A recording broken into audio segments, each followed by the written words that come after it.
Hey guys, Something here. Today I am hopefully finishing the Nutcracker and the Mouse King. I'll be starting where we left off at Chapter 7. This time I have a glass of water with me, because that really did hurt my throat. I knew it was long, I wasn't expecting it to be as long as what it is. I've also turned up the desktop audio, so hopefully more of the music will turn up. I don't know for sure if it will or not. My computer's acting up and my mic does seem to be picking that up, so I do want to give awareness of that.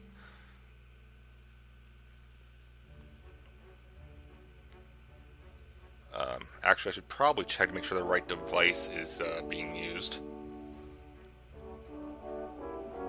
Yeah, it is. Okay.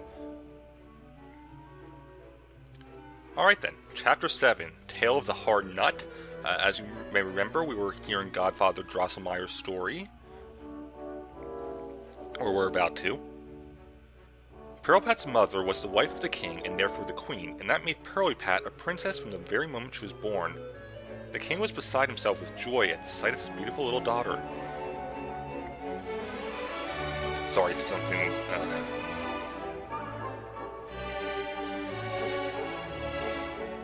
He whooped and hollered and swiveled around on one leg and cried out again and again, "Oh, joyous day! Have you ever seen anything more beautiful than my Pearlpat?" And the ministers, generals, and staff likewise spun on one leg and cried, "No, never!" Anyone who had seen the little princess could not deny that she was probably the most beautiful little girl in the whole world. Her face was like the finest lily white and rose red silk ever woven. Her lively little eyes were like two sparkling azure stones, and her curly hair was like threads of pure gold. In addition, Princess Pearlpat had come into the world with 2 rows of pearly white teeth, which she used for the very first time when she bit the finger of the Chancellor who tried to get a better look at her face. The Chancellor cried out, "Oh, Jiminy," or maybe it was, "That hurt." Opinions to this day are divided on the matter. But Pearlpat had most certainly bitten the Chancellor's finger, and the delighted kingdom knew at once that the princess was spirited, sharp, and clever. All were cheerful and merry, all except the queen, who looked anxious and fearful for reasons no one knew. In addition to the 2 guards standing outside the door of the princess's room, the queen had ordered that 6 female attendants stay closely around her cradle every night. What seemed completely mad and utterly incomprehensible to everyone, however, was that each attendant had to hold a tomcat on her lap and stroke him so that he never stopped purring. It's impossible for you, dear children, to guess why Pearlpat's mother gave these orders, but I know, and I shall tell you. It happened some time ago in the royal court that many splendid kings and excellent princes were gathered. It was a marvelous affair. There were jousts, comedies, and dancing. In order to show that he wasn't at all lacking in gold or silver, the king took a sizable sum out of the royal treasury to do something really spectacular. Having heard from the head chef that the court astronomer had privily told him that now was the proper time for slaughtering the livestock, the king ordered the preparation of a lavish sausage feast. Then he threw himself into his carriage and invited all of the kings and princes to have a spoonful of soup, so he could enjoy their surprise when they saw what he really had planned for them. Excuse me. Then he approached his queen and said very kindly, "You do know, sweetie, how I like sausages." The queen knew what he meant, that she, as she had done times past, should take up the useful job of sausage making. The chief treasurer immediately had the golden sausage boiler and silver casserole dishes sent to the kitchen. A roaring fire of sandalwood was set ablaze, and the queen put on her damask apron. It wasn't long before the delicious smell of sausage soup wafted out of the boiler and into the council of state. The king was seized with such delight that he could not contain himself. "Pardon me, gentlemen," he shouted, and leapt away to the kitchen, where he hugged the queen and stirred the soup with his golden scepter. Feeling much better, he returned to the council. The crucial moment had come in which the fat had to be cut into cubes and roasted on silver grills. The ladies-in-waiting left the kitchen because the queen wished to perform this task alone out of love and devotion to her royal spouse. As soon as the fat began to sizzle, a tiny little voice called out, "Give me some of that fat, sister. I'm also a queen, and I deserve to feast too. Give me some fat." Queen knew that it was Lady Mouserings. Lady Mouserings had lived for years in the palace and claimed to be related to the royal family and even queen of a realm called Mouseland. She also claimed to have a large court under the stove. The queen was a good and charitable woman, so although she didn't recognize Mouserings as a queen or a sister, she was willing to let her enjoy the feast as well. "Come out and you may have some of my fat," she said. Lady Mouserings jumped out, hopped up to the stove, and grabbed piece after piece of fat from the queen in her delicate little paws. But then came her cousins, aunts, uncles, and her 7 sons. And the latter were such unruly brats that they ran all over the fat, and the terrified queen could do nothing to stop them. Fortunately, the head lady-in-waiting came in and chased away the unwanted guests before all the fat could be gobbled up. The court mathematician was called in, and he calculated how best to distribute what was left of the fat among the sausages. Trumpets and drums sounded, the kings and princes arrived, some on white horses, some in crystal coaches, and all in their best clothes. The king greeted them cordially, then sat down at the end of the table in kingly dignity with his crown on his head and his scepter in his hand. During the liver sausage course, the king gradually grew paler, and he raised his eyes toward the heavens. A sigh escaped his chest as if some enormous pain was digging at his insides. During the blood sausage course, he fell back in his chair, sobbing and moaning with both hands over his face. Hearing the king's wailing and howling, everyone jumped up from the table. The court physician tried in vain to take the unfortunate king's pulse. A deep, nameless misery seemed to be tearing him up. Finally, after much persuasion and attempts to use the strongest remedies available, feather quills and such, the king stammered in a barely audible voice, "Too little fat." The queen threw herself at his feet in despair and cried, "Oh, my poor unfortunate royal husband, oh, what pain you've had to endure. You see the guilty one here at your feet. Punish her hard. Lady Mouserings and her cousins and uncles and aunts and 7 sons have eaten the fat." With that, the queen fell back in a faint. The king jumped up and demanded, "Chief Lady-in-Waiting, how did this happen?" The Chief Lady-in-Waiting told him all she knew, and the king decided to take revenge on the Lady Mouserings and her family. The Privy Council was summoned, and it was decided that Lady Mouserings would stand trial and her property would be confiscated. The king was worried that Lady Mouserings and her family would go on eating his fat in the meantime, so the task of solving the problem was given over to the clockmaker and wizard. The clockmaker, whose name is the same as mine, Christian Elias Drosselmeyer, promised to rid the palace of Lady Mouserings and her family forever. He created many small and very intricate little machines into which a piece of fat was placed and set near the home of Lady Mouserings.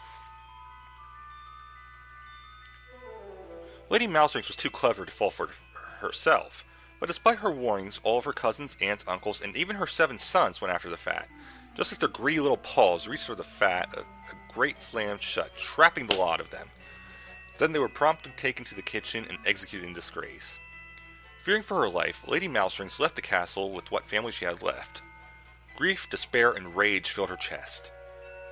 All of the royal court cheered, all except the queen, who was worried.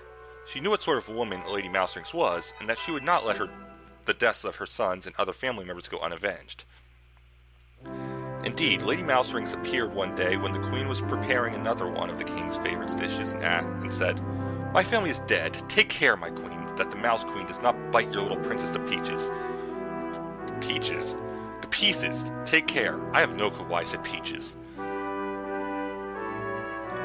Then Lady Mouserings disappeared from sight. The queen was so startled that she dropped the food she was preparing into the fire. For the second time, Lady Mouserings had spoiled one of the king's favorite dishes, which made him very angry. Well, that's enough for tonight. I'll tell the rest later. As much as Marie, who had her own thoughts about the story, asked her godfather to tell the rest of it, he refused. He jumped up saying, "Too much at once is unhealthy. I'll finish it tomorrow." Just as the judge was about to leave the door, Fritz asked, "But tell me, Godfather Drosselmeyer, is it really true that you invented the mousetrap?" "How can you ask such a silly question?" their mother asked him. The judge smiled strangely and said quietly to Fritz, "Am I not clever enough clockmaker that I could invent a mousetrap?"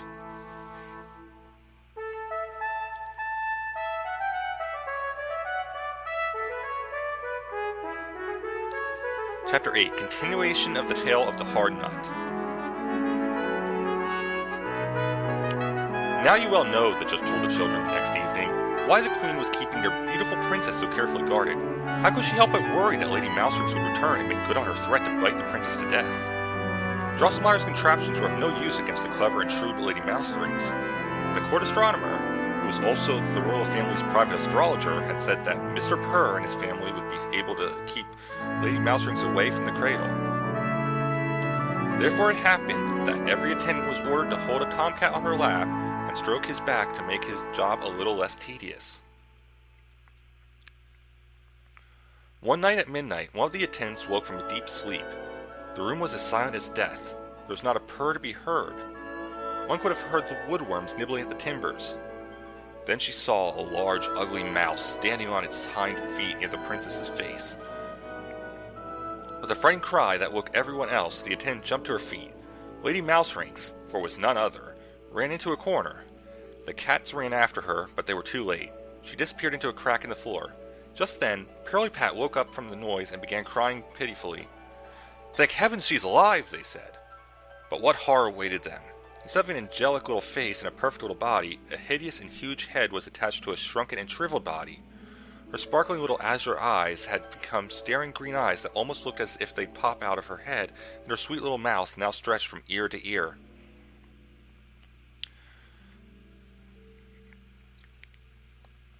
Excuse me. The queen shut herself away in the morning, and the walls of the king's study had to be padded because he would very often bang his head against the walls and cry most pitifully, "Oh, what an unhappy monarch I am!" One might think that he might have realized that it may have been better to go on eating his sausages without fat and leave Lady Mouserings and her family in peace under the stove, but he didn't. Instead, he put all the blame on the court clockmaker and wizard, Christian Elias Drosselmeyer of Nuremberg, and issued him an order: restore the princess to her former self within 4 weeks, or find a cure that was certain to work, or suffer the disgraceful death of beheading. Drosselmeyer was in no small state of terror, but he trusted in his craft and in luck, and set to the first thing that seemed useful to him. He carefully took the little princess apart without harming her and examined her internal structure. But all he could discover was that the larger the princess grew, the worse her condition would become. He put the princess back together again and sat down by her cradle in despair, which she was not allowed to leave. It was into the 4th week, Wednesday in fact, when the king looked at Drosselmeyer with eyes flashing in rage and cried, "Christian Elias Drosselmeyer, cure the princess, or die!" Drosselmeyer began to cry bitterly, but Princess Pirlipat happily cracked nuts. For the first time, Drosselmeyer took note of the princess's unusual appetite for nuts, which she cracked with the very teeth she had been born with. In fact, the princess had cried for hours after her transformation until a nut chanced to roll by. She promptly snatched it up, cracked it open, ate the core, and immediately quieted down. Since then, all attendants were advised to bring nuts whenever they came in. "Oh, holy and unfathomable instinct of nature, present in all things," Christian Elias Drosselmeyer cried. "You now show me the door to the answer to this misery. I will knock, and it will open." He immediately requested to speak with the court astronomer and was led by guards to him. Both men tearfully embraced each other, for they were close friends. Then they went together into a secret room where they consulted many books concerning instincts, sympathies, antipathies, and other such mysteries. When night fell, the astronomer looked to the stars, and with the help of Drosselmeyer, who was also quite familiar with astrology, took the princess's horoscope. It was no easy task, for the lines of the stars were so crossed and tangled. But at last it became clear that in order to break the curse and restore the princess's beauty, all she would have to do is eat the sweet core of the Nutcracker. Now the Nutcracker had such a hard shell that you could run the wheel of a cannon over it without breaking it. This nut had to be given to a young man who had neither yet shaven nor worn boots, and he would have to bite it open before the princess and give the core to her with his eyes closed. What's more, he could not open his eyes until he had taken 7 steps backward without tripping or stumbling. Drosselmeyer and the astronomer worked for 3 days and 3 nights. That Saturday, the king had sat down for his midday meal when Drosselmeyer, who was scheduled to be executed the following Sunday, joyously rushed into the room and announced that he had found the means to restore the princess's lost beauty. The king gave Drosselmeyer a fierce bear hug and promised him a diamond sword, 4 medals, and 2 new Sunday suits.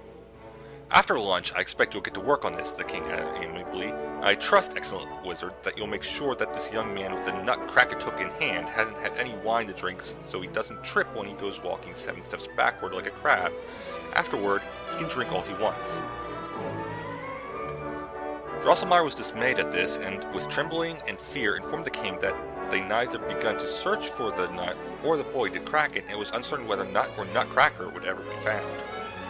The king waved his scepter high above his head in a rage and roared, "The beheading shall proceed as scheduled."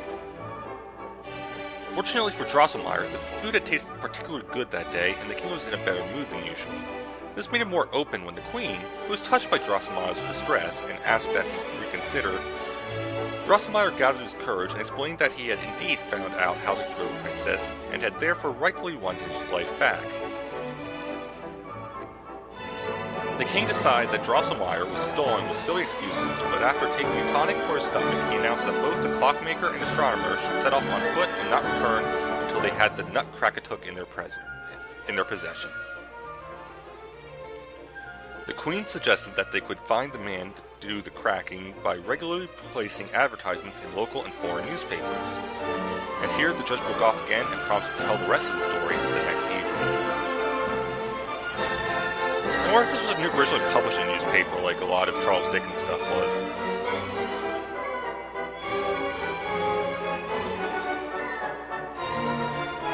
Chapter 9, the end of the tale of the hard nut. On the third evening, the lights had barely been lit in the Stallman house when the judge returned to finish his story. Drosselmeyer and the astronomer searched for 15 years without coming across the Nutcracker. I would spend 4 weeks telling you children all about the places they went and the strange things they saw, but I'll just say that Drosselmeyer, in his deep sorrow and disappointment, began to feel a longing for his beloved home city of Nuremberg. A particularly nasty attack hit him when he was smoking his pipe with his friend, the astronomer, in the middle of some great forest in Asia, and suddenly he cried, "Oh, beautiful, beautiful Nuremberg, my beautiful hometown Nuremberg, whom I have not seen for so long, though I've traveled to London, Paris, and Petrovaradin. They could not fill my heart, and I must always ask of you, oh beautiful city of Nuremberg, with your lovely houses and their windows."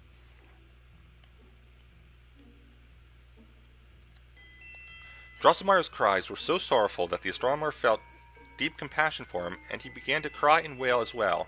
In fact, his cries were so loud that they could be heard through the sizable portion of Asia. Then he wiped his eyes and said, "Esteemed colleague, instead of sitting here pining away over Nuremberg, why don't we go to Nuremberg? After all, it doesn't matter where we search for that accursed nut." "True," Drosselmeyer said. He brightened up a little. They both knocked the ashes of their pipes and straightway headed from the middle of Asia to Nuremberg. No sooner had they arrived, Drosselmeyer went to see his cousin, the doll maker, painter, and gilder, Christoph Zacharias Drosselmeyer, whom he had not seen in many years. The clockmaker told him all about Princess Perlipat, the Lady Mouserings, and the Nutcracker. Dollmaker clapped his hands in amazement and said, "What a marvelous story!" Drosselmeyer further related his adventures of how he had spent 2 years with the King of Dates, how the Prince of Almonds had disdainfully rejected him, how his search at the Society of Natural Science in Squirrelton had yielded nothing, and how he had failed everywhere to find even a trace of the Nutcracker. Through the story, Christoph Zacharias frequently snapped his fingers and turned around on one foot. Finally he exclaimed, "Oh, that'd be the devil, wouldn't it?" and threw his hat and wig into the air.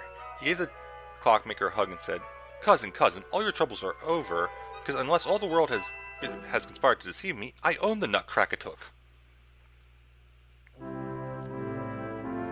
He immediately brought out a box from which he pulled a gilded nut of moderate size.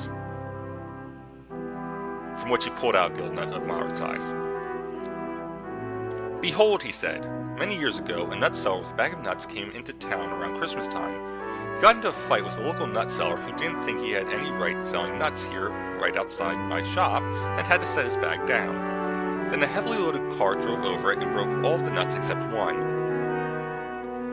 The stranger offered it to me with the oddest smile for a 20 from 1720. Strangely enough, that's just the one I found while I checked my pocket. So I bought it and gilded it without really knowing why I paid so much for it or why I wanted it so badly."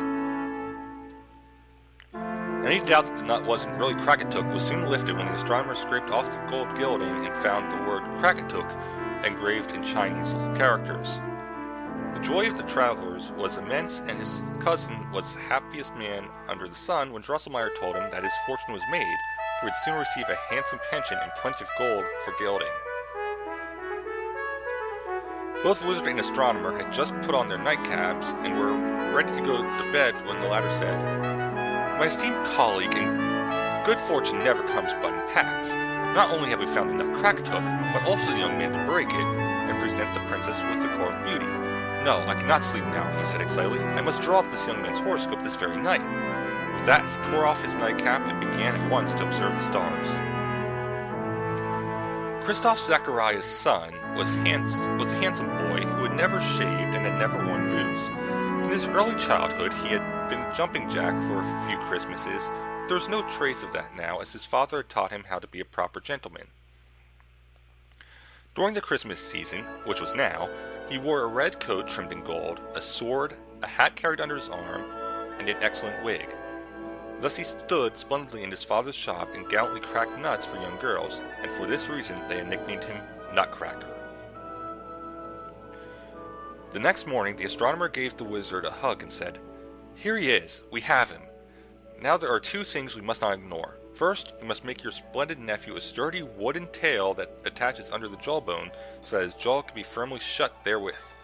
And then we must not reveal that we have the young man who will crack the nut when we arrive at the palace, but instead he must wait for some time to reveal himself, for if I have read in the horoscope that after a few young men have broken their teeth on Krakatuk, the king will promise the kingdom and the hand of the princess in marriage to whoever can crack the nut open and restore the princess's beauty."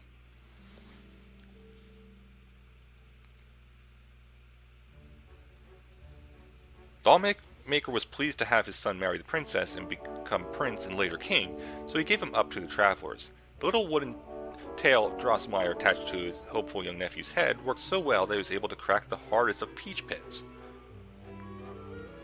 Drosselmeyer and the astronomer reported to the palace that they had found the Nutcracker, and the palace immediately issued requests for young men who might break the nut.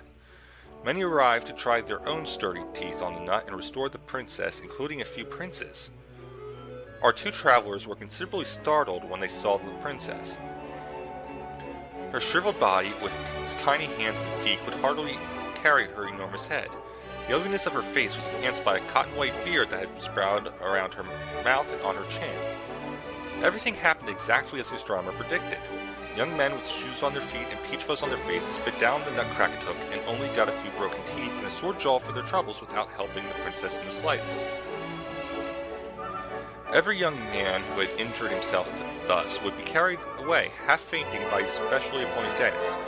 Many could be heard sighing, "That was a hard nut." The king, now fearing that his daughter might never be restored, promised the kingdom and the princess to whomever could crack the nut. At that moment, young Drosselmeyer stepped out and asked if he could try to crack the nut. None of the other young men had caught the princess's eye the way young Drosselmeyer had. She put her little hands over her heart and sighed, "Oh, let it be this one who breaks the nut and becomes my husband."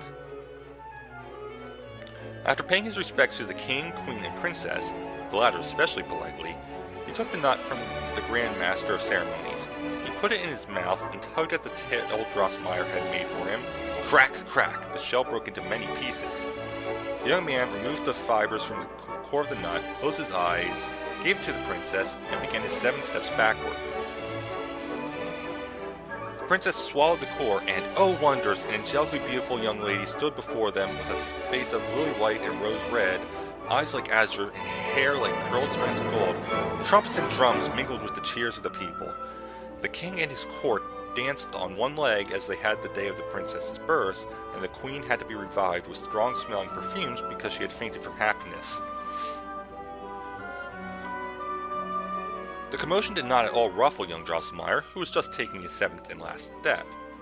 But then, who should pop out of a crack in the floor but Lady Mouserings, ugly, squeaking, and squealing, and right under the young man's heel. This caused him to stumble so that he almost fell. Oh, calamity! The boy was instantly as hideous as Princess Perlipat had been a few moments ago. His shriveled body could hardly hold up his ugly head with its protruding green eyes and hideously wide smile.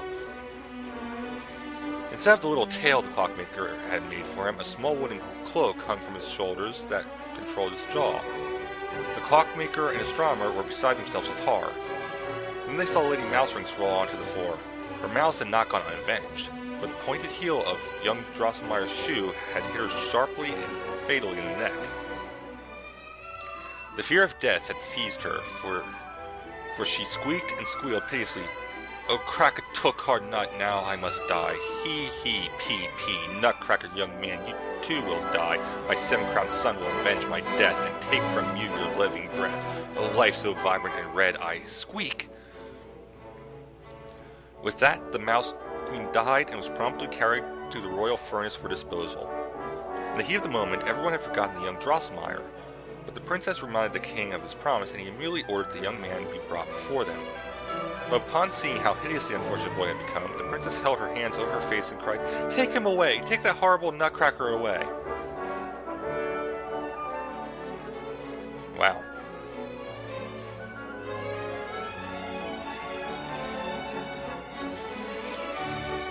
The chamberlain seized him by the shoulders and threw him out the door. The king was furious that someone had tried to give him a nutcracker for son-in-law and blamed everything on the clockmaker and astronomer, whom he banished forever.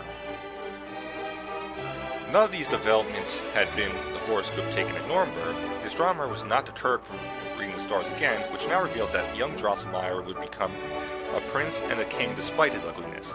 Furthermore, he would lift a curse upon him if he could defeat the seven-headed mouse born to Lady Mouserings after the death of her seven sons, and find a lady who would love him despite his looks.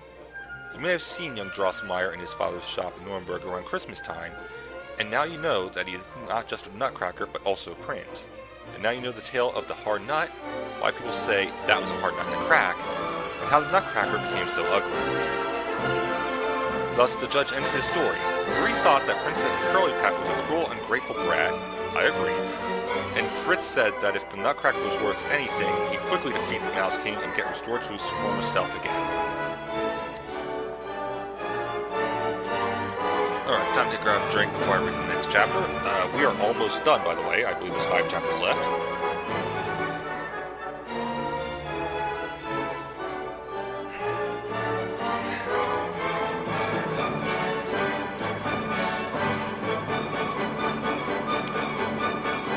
Chapter 10, Uncle and Nephew. If any of my dear readers have ever cut themselves on glass, they know how badly it hurts and how dreadfully slowly it heals. Yeah, yach. I almost forgot about that part of the story. Marie had to spend almost a whole week in bed because she became dizzy whenever she tried to get up, but at least she recovered and could run and play as merrily as before. The glass cabinet had been prepared as good as new and was again filled with trees, flowers, houses, and beautiful dolls.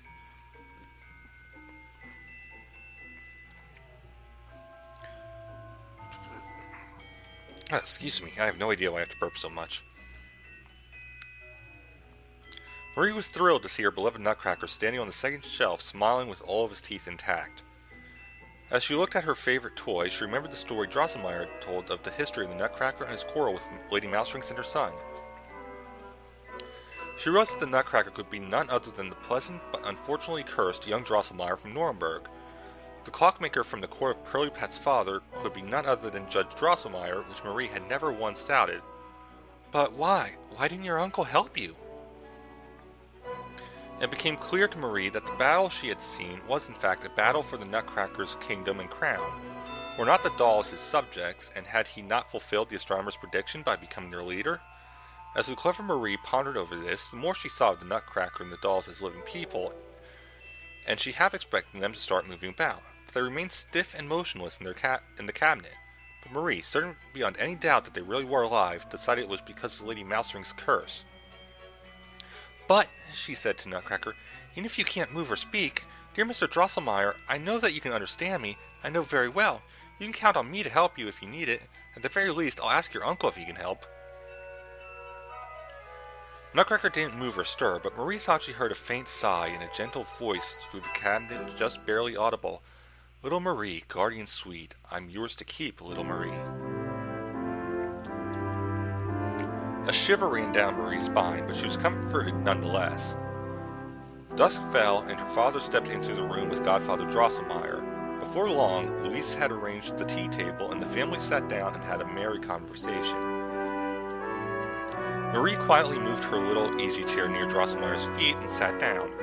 When everyone had quieted down, she looked up at the judge with her big blue eyes and said, "Godfather Drosselmeyer, I realize the Nutcracker's your nephew, the young Drosselmeyer from Nuremberg, and he has become king, as the astronomer had predicted.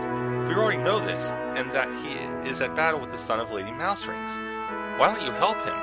Marie once again told everyone about the battle and how it went. Everyone except for Fritz and Drosselmeyer began laughing. "Where does the girl get such ridiculous ideas into her head?" Dr. Stahlbaum asked. "She's always had a vivid imagination," her mother said. "These are just dreams brought about by her fever." "It's not true, any of it," Fritz said. "My hussars aren't such cowards. If they were, I'd personally discipline them." But Godfather Drosselmeyer put Marie on his lap, and with an odd smile said very quickly, "Dear Marie, you were born a princess like Pirlipat, for you rule a bright and beautiful land. You'll have to suffer much if you are to look after Nutcracker, for the Mouse King will pursue him in every land and across any border. I cannot help him. Only you can do that. Be faithful and strong." Neither Marie nor anyone else knew what to say after that. The doctor took Drosselmeyer's pulse and said, "You have, my esteemed friend, a severe head cold. I'll write you out a prescription." But Mrs. Stahlbaum shook her head slowly and said quietly, "I think I know what he's saying, but I can't quite explain it."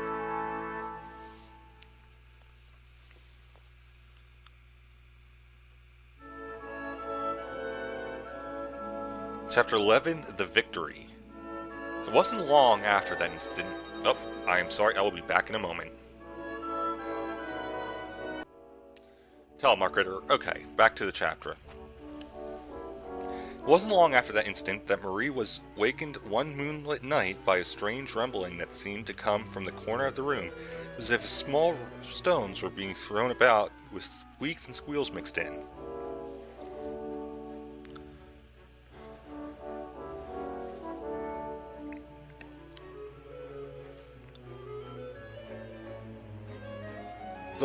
The mice have come back!" Marie cried in surprise.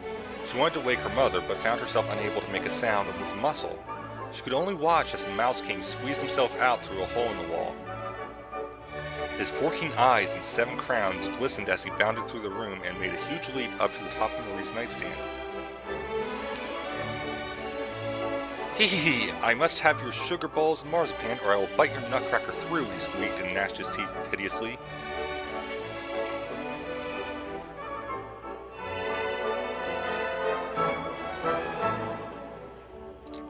Then he jumped off the table and disappeared through the hole in the wall. Hair in my mouth, yuck. Marie was so frightened by his horrific appearance that the next morning she was very pale and could barely say a word. 100 times she wanted to tell her mother, Louise, or at least Fritz, what had happened, but she thought, "Will they believe me, or will they laugh at me?" But one thing was certain, and that was that she would have to give up her sugar bowls and marzipan. She put each and every piece in front of the toy cabinet that night. The next morning her mother said, "I don't know how all these mice got into our living room. Look, Marie, they've eaten all your candy." Indeed they had. The marzipan wasn't to the Mouse King's taste, but he nibbled it with his sharp teeth so that it had to be thrown out. Marie wasn't concerned with the candy, however. She was quite happy inside, for she believed that the Nutcracker was safe. But that night she heard a dreadful squeaking and squealing right by her ear. The Mouse King was there again and looked even more horrible than before. His eyes gleamed and he hissed more threateningly from between his gnashing teeth. "I must have more! Give me your sugar dolls, or I'll bite your Nutcracker through!" And he jumped away again. Marie was very sad. The next morning she went to the cabinet and looked mournfully at her sugar dolls. Her pain was not unreasonable. Sugar dolls were beautifully shaped and molded into figures even you might find difficult to believe. A shepherd and shepherdess looked after grazing flocks of milky white lambs, while their merry little dogs scampered about. 2 mailmen walked with letters in their hands, and 4 handsome couples, men in dapper suits and women in beautiful dresses, rocked in a Russian swing. Behind that, there were dancers, then Pachter Feldkummel and Joan of Arc, who Marie didn't particularly care about. But in the corner stood a red-cheeked child, Marie's favorite. Tears welled from her eyes. "Oh," she exclaimed, turning to Nutcracker, "dear Mr. Drosselmeyer, I'll do everything I can to save you, but it's very hard." She looked at the Nutcracker, who looked so helpless that she couldn't help but imagine the Mouse King with all 7 mouths open to devour the unfortunate young man. At that, she was ready to sacrifice everything. She took all of her sugar dolls and set them by the base of the cabinet as she had with the sugar bowls and marzipan the night before. She kissed the shepherd, the shepherdess, the lambs, and her favorite, the red-cheeked child, which she put in the very back. Pachter Feldkummel and Joan of Arc were put in front. "Now that's too bad," Marie's mother said next morning. "A very big and nasty mouse must live in the toy cabinet, because poor Marie's sugar dolls are all gnawed and chewed up." Marie could not keep herself from crying, but she soon smiled again when she thought to herself, "What does it matter? The Nutcracker is safe."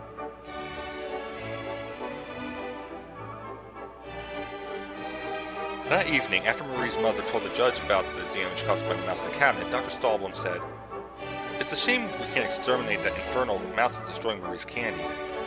"Hey," Fritz interrupted enthusiastically, "the baker downstairs has got a big gray cat.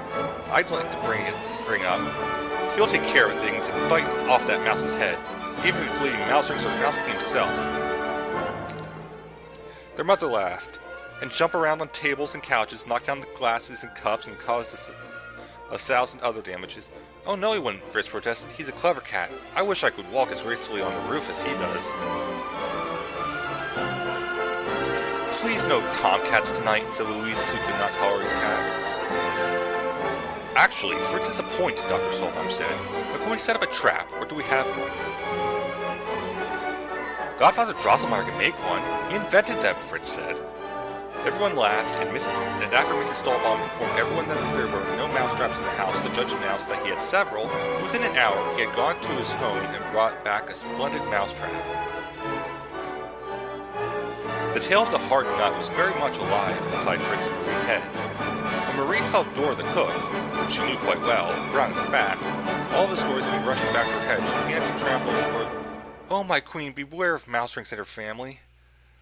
At that, Fritz drew his sword and said, "If any of them show up here, I take them out."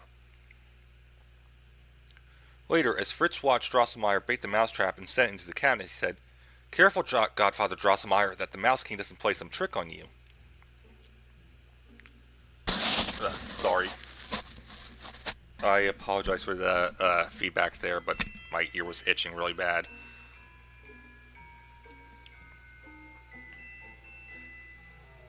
That night, Marie felt something like ice-cold feet crawling up her arm and something rough and disgusting brush against her cheek. There was a horrible squealing in her ear. The Mouse King sat on her shoulder. He drooled blood red, gnashed his teeth even more ferociously than before, and hissed into Marie's ear. "Don't go to the house, don't go to the feast. Can't let yourself get caught like a wretched little beast. Give me all your picture books, give me your Christmas dress, or I'll nibble Nutcracker all to bits, and you'll never have any peace. Squeak!" Marie was miserable and visibly distressed. She was haggard and pale, and when her mother, who thought that Marie was still upset over her candy and terrified of the mouse, noticed this, she said, "I'm afraid that nasty mouse hasn't been caught yet." Then she added, "But we'll get it, don't worry. If the trap doesn't work, well, Fritz bring up the baker's cat." As soon as Marie was alone in the living room, she stood in front of the glass cabinet and sobbing said, "Oh, Mr. Drosselmeyer, what more can an unfortunate girl like me do for you? The Mouse King wants my picture books and the dress the Christ child gave me. When he's been through those, he'll just demand more. I'm afraid when I run out of things to give him, he'll want to bite me up instead. What am I supposed to do now?" As Marie complained to the Nutcracker, she noticed a large spot of blood on his neck. Since learning that the Nutcracker was really Drosselmeyer's nephew, she no longer carried him about in her arm, nor kissed him as she had before. In fact, she found herself becoming quite shy in front of him. However, she removed him from the toy cabinet and wiped away the blood with her handkerchief. Suddenly she felt him growing warm in her hand, and even moving. She quickly set him back down, and he spoke with apparent difficulty. "My dear Miss Stolbaum, to whom I owe everything, do not sacrifice your picture books or your Christmas dress for me. I just need a sword. If I had a sword, I could..." And suddenly he stopped, and his melancholic eyes became still and lifeless once more. Marie was no longer frightened or worried. In fact, she jumped with joy, because she now knew how to save the Nutcracker without sacrificing any more of her treasured possessions. But where to find a sword? She decided to ask Fritz, and that evening, after the parents had departed from the living room, told him the complete story of what had happened in front of the toy cabinet that fateful night, and what she had to do to save the Nutcracker now.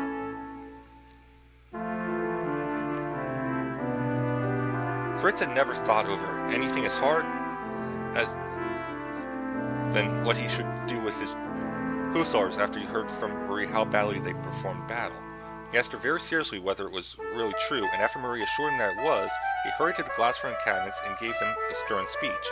Then he cut the insignia off their caps and forbade them from playing the Hussars' March for a year. Then he turned to Marie and said, "I can help Nutcracker with a sword. I just retired an old colonel at the choristers with a pension yesterday, and he's got a bright and shiny sword he won't be needing anymore." The aforementioned colonel was making use of his pension in the back corner of the third shelf. Fritz brought him out, removed his silver sword, and hung it from the Nutcracker's belt. That night, Marie was so anxious she was unable to sleep. She could hear clattering and banging coming from the living room, and suddenly, squeak! "The Mouse King! The Mouse King!" Marie cried, and jumped out of her bed in fright. For a while, it was completely quiet. Then there was a knock at the door, and a small voice said, "Excellent, Mr. Stahlbaum. Be of glad heart, for I have good news." Marie recognized the voice of young Mr. Drosselmeyer. She threw on her dressing gown and quickly opened the door. Nutcracker stood outside the door with a bloody sword in one hand and a candle in the other. He knelt down on one knee and said, "You and you alone, my lady, have given me the courage of a knight to fight the insolent scoundrel who dared treat you so disrespectfully. The treacherous Mouse King now lies mortally wounded and wallowing in his own blood. Please accept, my lady, these tokens of my victory from your devoted knight." Nutcracker removed the 7 crowns he had strung over his left arm and presented them to Marie, who accepted them gladly.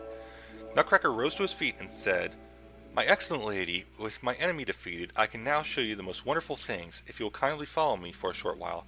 Please come with me. Please come, excellent lady." Chapter 12, The Kingdom of Dolls. I believe every one of you children would have instantly followed the honest and good-natured Nutcracker, who never had an evil thought in his head. Marie was glad to follow him, all the more because of her gratitude toward him, and because she was convinced he would keep his word. So she said, "I'll go with you, Mr. Drosselmeyer, but it can't be too far or take too long, because I haven't had enough sleep yet." "Then we'll take the shortcut, though it is a bit harder." He walked ahead, and Marie followed him until they reached the big old wardrobe in the hall. To Marie's surprise, its doors, which were normally locked, hung open. She could see her father's fox fur traveling coat hanging in the front. Nutcracker nimbly climbed up the coat by grabbing onto its trimmings until he reached the large tassels that hung from its back. He pulled on one of them, and a little cedar ladder descended from the coat sleeve. "Please climb up, my dear lady." Marie, who had somehow become as small as the Nutcracker in the meantime, did.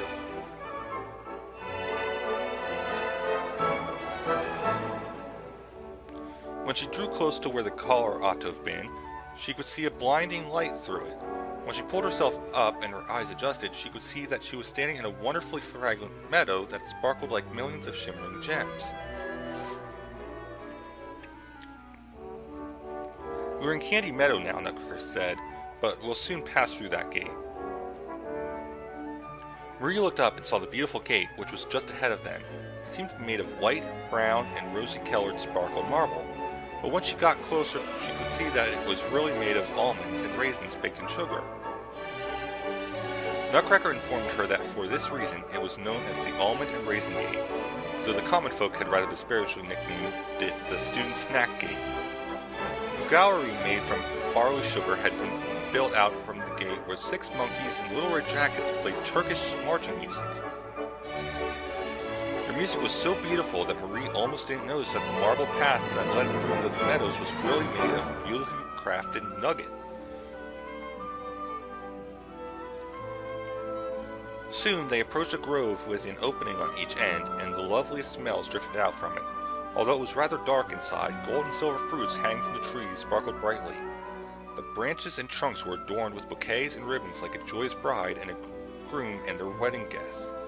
When orange and zephyrs drifted through, the tinsel tinkled and clinked to make cheery music, and twinkling little lights bounced about. "Oh, it's so beautiful here," Marie said in delight. "We're in Christmas Forest, excellent lady," Nutcracker said. "I'd love to stay here a while, it's so beautiful." Nutcracker clapped his little hands, and immediately a few shepherds, shepherdesses, hunters, and huntresses appeared. They were all so white you'd have thought they were made of pure sugar. They had been about all along, but Marie had not noticed them while she'd been walking. They brought Marie an adorable little golden chair with a cushion of white licorice and invited her to sit down on it. No sooner than she had done so, the shepherds and shepherdesses danced a magnificent ballet, and the hunters blew their horns. When they finished, they all disappeared into the bushes again. "Pardon me, excellent Lady Stahlbaum," Nutcracker said, "and forgive me that the dance turned out so badly, but the people are part of our wire ballet. They can't do anything differently. It's always and forever the same. The hunters and their sleepy, dull blowing, that has its reasons too. The candy hangs a bit high over their noses in the Christmas tree. Even so, why don't we move on?" "I thought it was very pretty. I liked it quite well," Marie said as she stood up and followed the Nutcracker.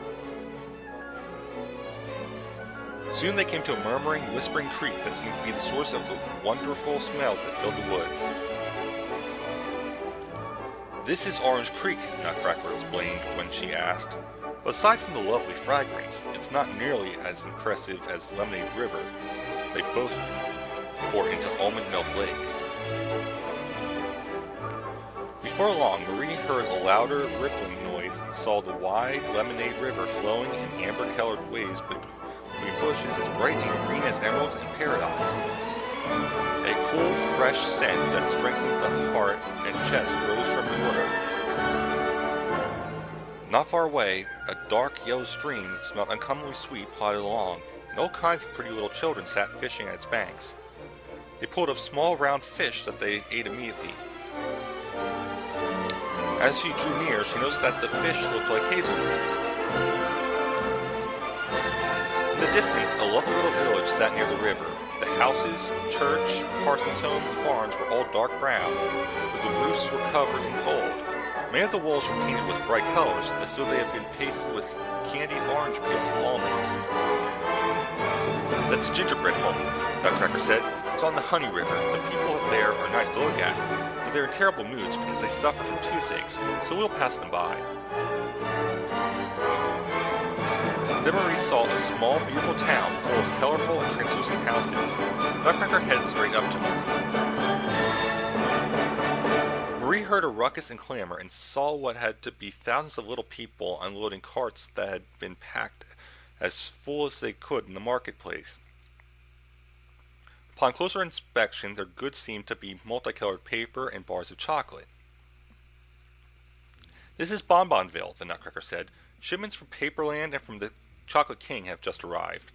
The poor town has been threatened by the Mosquito Admiral, so they're covering their houses with donations from Paperland and building walls with the bars of the Chocolate King sent them. But excuse me. But what we really want to see, excellent lady, are not these small country towns and cities. Let's hurry to the capital, the capital!" Full of curiosity, Marie hurried after Nutcracker. Before long, the air was filled with the scent of roses, and everything around them seemed to have a gentle, rosy glow. She saw that the glow came from light reflecting from a body of rosy water that splashed with a silvery pink waves just ahead of them, and as they drew nearer, she could see that it was really a large lake.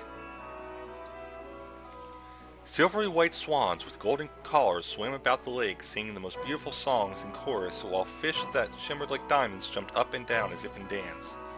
"Oh," Marie exclaimed, "that's the lake Godfather Drosselmeyer promised to make me, and I'm the girl who will pet the swans." Nutcracker smiled a mocking smile she'd never seen before. "Uncle could never do anything like that. Even you would be more likely to make a lake, dear Miss Stahlbaum. But let's not worry about that right now, and sail across Rose Lake to the capital." grab another drink.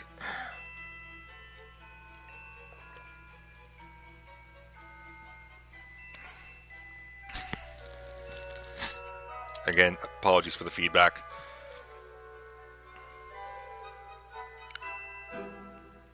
Chapter 13, The Capital. Nutcracker clapped his little hands again, and the silvery pink waves of Rose Lake came faster and higher. Marie could see what looked like a chariot made from a giant seashell covered with glittering gems in the distance. As it drew closer, she could see that it was pulled by 2 golden dolphins. When it reached the shore, 12 little Moors with hats and tunics woven from glistening hummingbird feathers jumped off and took Marie, then Nutcracker, onto the little sea chariot and immediately took off again. The golden dolphins raised their heads out of the water and blew crystalline sprays through their blowholes and sang in silvery voices. Who is this who crosses Rose Lake? A fairy, a bumblebee, bim bim little fishes, sim sim swans, tweet tweet golden birds, little fairy come along the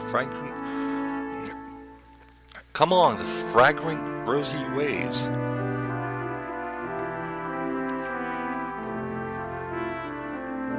But the little Moors who were at the back of the sea chariot didn't seem to like the dolphin song very much at all. They shook their palm leaf parasols so hard that the fronds they were made from rustled loudly. They stamped their feet in a strange rhythm. Click-a-clack, click-a-clop, the Moorish dance mustn't stop. Swim on fishes, swim on swans, roll along, sailboat, roll along on. Click-a-clack, click-a-clop, clop-a-click-a-clop.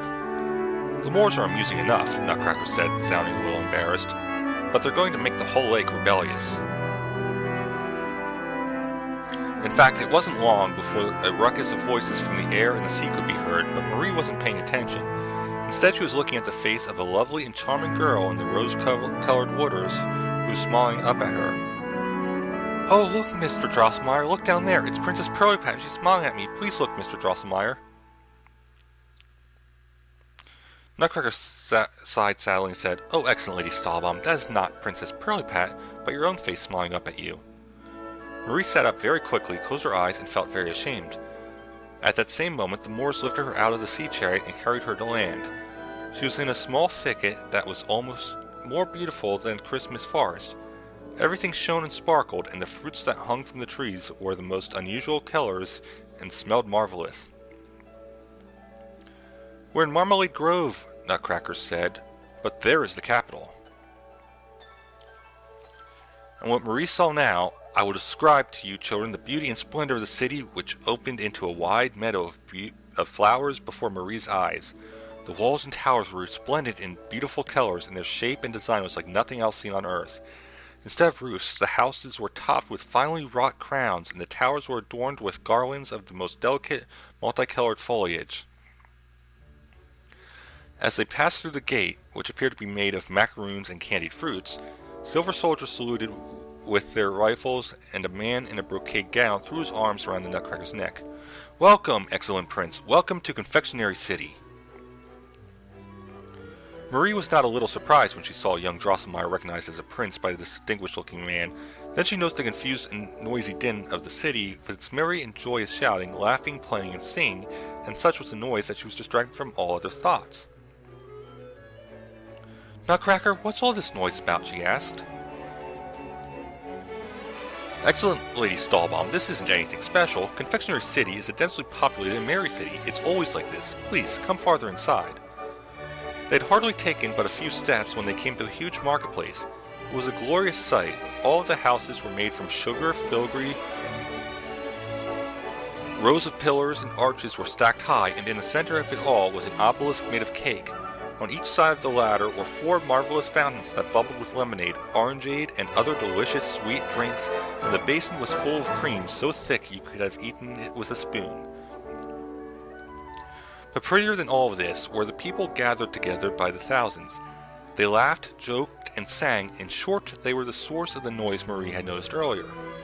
They were finely dressed gentlemen and ladies of all sorts, Armenians, Greeks, Jews, Tyroleans, officers, soldiers, preachers, shepherds, clowns, and as many other kinds of people as there are in the world.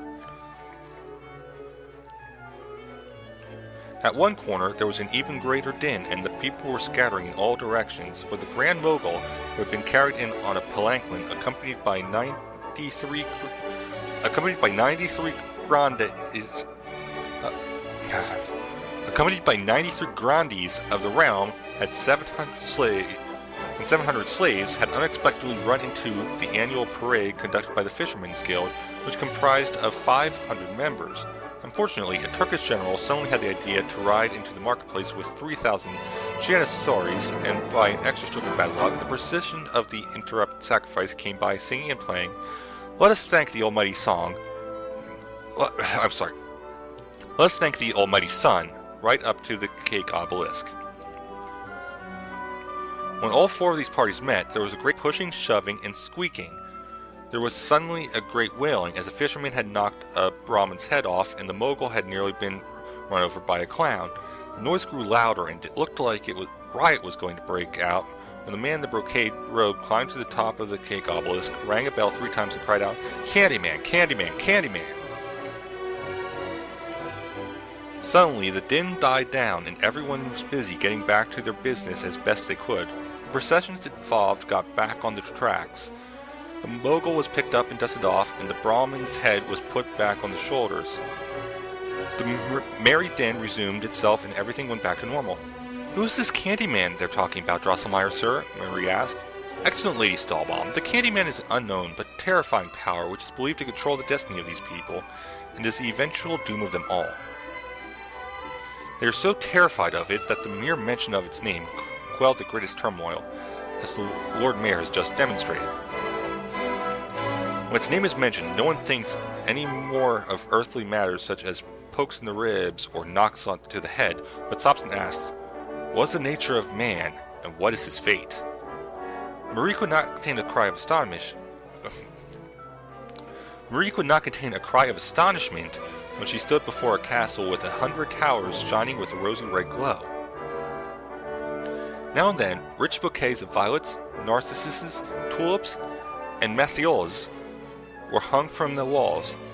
Their dark and vivid colors contrasted against the pinkish white plaster behind them. The great expanse of the central dome and the pyramidal roofs of the towers were studded with thousands of twinkling stars of gold and silver. "Now we're at Marzipan Castle," Nutcracker said. Marie was completely lost in the sight of the magical castle, and it didn't escape her notice that one of the towers was completely missing its roof, which little men on scaffoldings of cinnamon sticks were working hard to build. Before she could ask about it, Nutcracker said, "Not too long ago, this beautiful castle was threatened by devastation, if not utter ruin. The giant Sweet Tooth came along and bit off the roof of that tower, and had even started in on the great dome.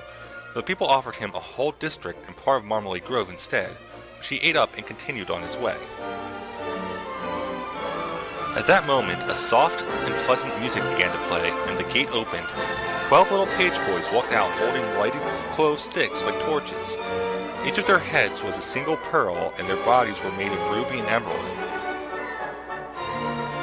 They were followed by 4 ladies almost as tall as Marie's claret, and their clothes were so beautiful and brilliantly colored that she knew at once they were princesses.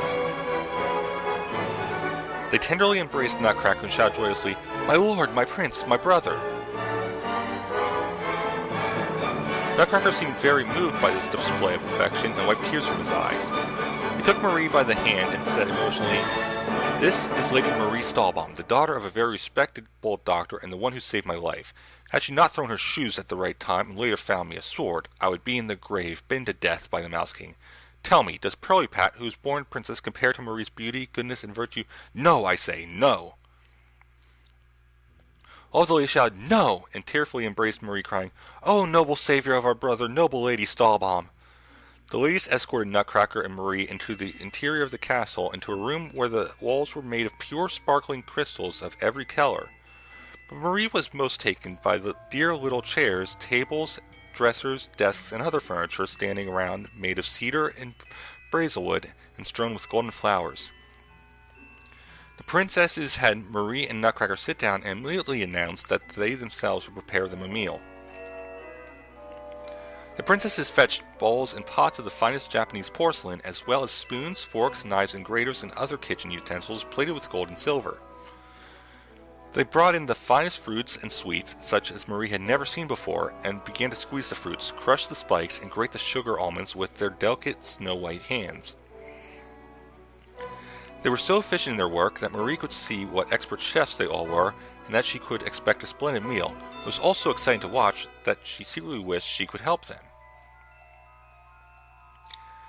As if reading her mind, the most beautiful of Nutcracker's sisters handed Marie a golden mortar and said, "Sweet friend and rescuer of my brother, please crush this sugar candy."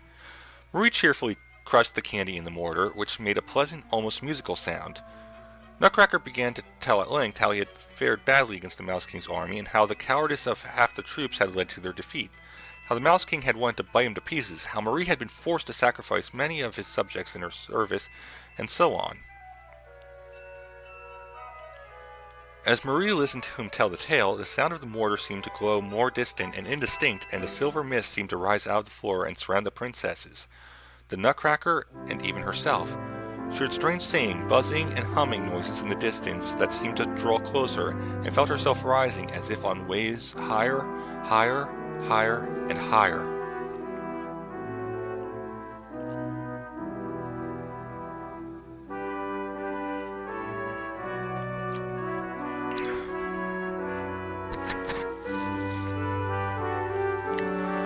Chapter 14, Conclusion. Poof! Marie felt herself falling from an immense height. What a jolt! Suddenly she opened her eyes and found herself laying in her little bed, and it was broad daylight. Her mother stood over her and said, "How can you sleep so long? Breakfast is ready." You have probably realized, honored listeners, that Marie, exhausted from her adventures, had fallen asleep at last in the hall of Marshmallow Castle, and the Moors, pages, or even the princesses themselves had carried her home and put her to bed. "Oh, Mama, Mama, young Drosselmeyer took me and showed me the most beautiful things last night." Then Marie told her mother everything she saw, just as I have told you, and her mother looked at her in amazement. "You've had a long, beautiful dream, dear Marie, but now you must put it from your mind." But Marie insisted that it wasn't a dream and that it had really happened. So her mother took her to the glass-framed cabinet and showed her the Nutcracker sitting on the second shelf as usual. "How, silly girl, can you believe that a wooden doll can be alive and move?" she asked. "But Mama, I know very well that Nutcracker is young Mr. Drosselmeyer from Nuremberg, Godfather Drosselmeyer's nephew." Both of her parents broke out into peals of laughter. "Oh," Marie exclaimed, nearly in tears, "now you're laughing at my Nutcracker, Papa, and he spoke so well of you. When we arrived at Marzipan Castle and he introduced me to the princess, his sisters, he called you a respectable doctor." They only laughed harder, and Louise and Fritz started to laugh too. Marie quickly went to her bedroom and retrieved the 7 crowns of Mouse King, which she presented to her mother. "Look, Mama, these are the crowns of the Mouse King, which Nutcracker gave me last night as a token of his victory." Her mother marveled over the tiny crowns, which were made of an unknown but brilliant metal and seemed impossible for human hands to have forged. Even her father was completely fascinated by them, and they both asked in earnest where she had gotten them. She could only repeat what she had said before. When her father scolded her harshly and even called her a little liar, she began to cry violently and said to herself, "Oh, poor me, what am I to say?" At that moment the door opened and the judge stepped through and shouted, "What's happening? Why is my godchild Marie crying? What's going on?" The doctor informed him of all that had happened while he showed him the little crowns. However, the judge had hardly listened to a word of it when he laughed and said, "Oh, silly fuss! These are the crowns I wore for years on my watch chain. I gave them to Marie for her 2nd birthday. Have you forgotten?" Neither one of them could remember such a thing. When Marie saw that they were no longer angry, she ran up to Godfather Drosselmeyer and said, "You know everything, Godfather Drosselmeyer. Tell them Nutcracker's your nephew, young Drosselmeyer from Nuremberg." But Godfather Drosselmeyer frowned and muttered, "Ridiculous, foolish nonsense." Then the doctor took Marie and said very seriously, "Listen, Marie, forget all these tall tales and foolishness. If you ever insist that Nutcracker's Drosselmeyer's nephew again, I will throw not only the Nutcracker but all of your dolls, Mount Corette included, out the window." Of course, Marie could no longer speak of it, but her mind was filled with it nonetheless. You can well imagine that if you'd seen anything so marvelous yourself, you wouldn't be able to forget it either. Even Fritz would ignore Marie if she ever began to tell him the fantastic realm that had delayed her so. It's even rumored he would occasionally mutter, "Silly goose," between his teeth, though given his usual good demeanor, I find this doubtful. This much is certain, however. He no longer believed what Marie had told him earlier, and made a formal apology to his hussars at the public parade, replaced their lost field insignias with taller, fancier goose feathers, allowed them to play the Hussars' March once more. However, you and I know just how pathetic those hussars were when those nasty little balls left stains on their red jackets. Although Marie couldn't talk about her adventure, the images of that marvelous fairyland and its lovely sounds played over and over in her mind. Instead of playing with her toys, Marie would often sit still and silent as she remembered it all. Others would scold her and call her a little dreamer. It happened one day that as the judge was repairing one of the family clocks, Marie sat next to the glass-fronted cabinet, remembering her adventures. She looked up at the Nutcracker and suddenly found herself saying, "Dear Mr. Drosselmeyer, if you really were alive, I wouldn't be like Princess Pirlipat and hate you because you stopped being handsome for my sake." At that moment the judge cried, "Foolish nonsense!" But there was suddenly a bang so loud that Marie fainted from her chair. When she awoke, her mother was looking over her. "How can a big girl like you fall off of your chair?" she asked. "Anyway, the judge's nephew from Nuremberg has just arrived, so behave yourself." Marie looked up. The judge had put on his spun-glass wig and yellow coat and was smiling happily. He held the hand of a small yet handsome young man with a face as white as milk and red as blood. He wore a beautiful red coat trimmed with gold, shoes, and stockings of white silk, a powdered wig, and a splendid braid down his back. In one hand he carried a most delightful bouquet of flowers, and under his other arm he carried his hat, which was woven from silk. The small sword at his side was encrusted with flashing jewels. The young man was polite and well-mannered. He gave Marie all sorts of toys and replaced the marzipan and sugar dolls the Mouse King had chewed up. To Fritz he gave a beautiful saber. At the table he cracked nuts for everyone. Even the hardest could not resist him. With his right hand he put the nut in his mouth, and with his left hand he gave a tug on his pigtail, and crack! The shell broke into pieces. Marie had blushed a fiery red when she first saw the young man, and after dinner she blushed even redder when he invited her to come into the living room to the glass-fronted cabinet. "Just behave when you play, children," the judge said.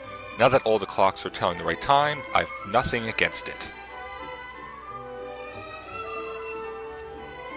Hardly were they alone when young Drosselmeyer knelt down on one knee and spoke thus: "My most excellent Lady Stahlbaum, you see at your feet the happy Drosselmeyer whose life you saved right here.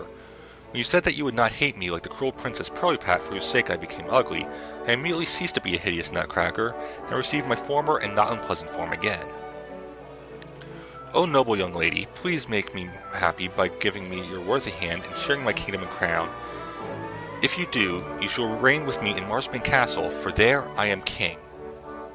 Marie took him up by the hand and said, "Dear Mr. Drosselmeyer, you are a gentle and good man, and also since you rule a country with such wonderful people, I accept you as my bridegroom." With that they were engaged. In a year, so they say, he came to take her to his kingdom in a golden carriage drawn by silver horses. When they were married in due time, there were 22,000 of the most brilliant dancers dressed in pearls and diamonds to entertain at the wedding. And to this day, Marie should still be the queen of a country with shimmering Christmas forests and glazed marzipan castles. In short, the most marvelous things you can imagine can be seen if you only look. And that's the end.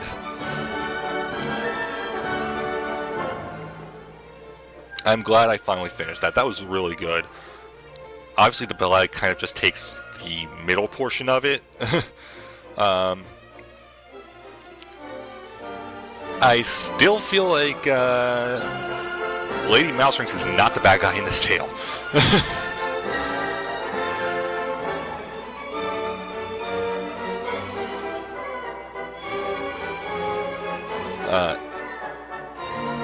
Anyways, thank you guys for watching this, listening to me read. I should have another story up tomorrow, and one on Friday as well. So, again, thank you, and I will see you guys in the next video, and have a great time wherever you may be. Bye, guys. Also, happy first day of winter. Almost forgot that. Bye.